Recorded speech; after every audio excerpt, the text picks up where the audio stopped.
সালে শুরু হয়েছিল কিন্তু ঢাকা বিশ্ববিদ্যালয়ে। আমি নিজে ঢাকা বিশ্ববিদ্যালয়ের স্টুডেন্ট ছিলাম এবং তখনও আমি এটাকে একদম প্রপারলি সাপোর্ট করেছি যে মেধা বাংলাদেশের সব থেকে বড় কোটা হবে, এটার কোনো ডাউট থাকা উচিত না। এন্ড এবারও আমার সাথে অনেকের কথা হয়েছে এই পার্টিকুলার বিষয়টা নিয়ে, অনেকে অনেক সাজেশনও চেয়েছে, আমি পার্টিকুলার সাজেশনও দিয়েছি যে এটা করতে হবে বা এটা করার উচিত বা সুবিধা হবে। এখনো সেন্ট্রালি কারোর সাথে ওইভাবে আমার পুরো বৈঠক হয়নি বা কথাবার্তা হয়নি, বাট আলাদা আলাদা ভাবে আমি প্রচুর ইউনিভার্সিটির সাথে কানেক্টেড, প্রচুর ইউনিভার্সিটিতে রেগুলারলি যাওয়া হয়, স্টুডেন্টদের সাথে কথাবার্তা বলা হয়, সবসময় তাদের কথা জিজ্ঞাসা করি তারা কোন জায়গায় প্রবলেম ফেস করতেছে, আমি নিজেও চেষ্টা করি অনেক জায়গায় সাপোর্ট করার। তো ওই সব জায়গা থেকে প্রপারলি তাদের সাথে কথাবার্তা বলা হচ্ছে। আচ্ছা, আপনি কি বলেন, মেধা নাকি কথা? ও অ্যাবসলিউটলি, আমিও চাই যে বাংলাদেশে মেধা হবে সব থেকে বড় কোটা, এটাতে আমার কোনো ডাউট নাই। 2018 সালের আমার অনেকগুলো পোস্ট এখন আবার ভাইরাল হচ্ছে যেখানে আমি সব কোটা আন্দোলনকে যে পক্ষে কথা বলেছি এবং কোটার যে এটার রিফরমেশন দরকার, সংস্কার করা দরকার, এইটা যে খুবই প্রয়োজনীয়।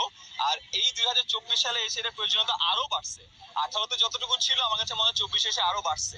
সো এই জায়গাটাতে আমি অ্যাবসলিউটলি তাদের পক্ষে আছি। অ্যাবসলিউটলি আমি মনে করি যে কোটার সংস্কার এইখানে দরকার এবং এটার প্রয়োজনীয়তা খুবই প্রয়োজন এখন। আচ্ছা, আপনার মতে এটি কিভাবে পরিবর্তন করা যাবে?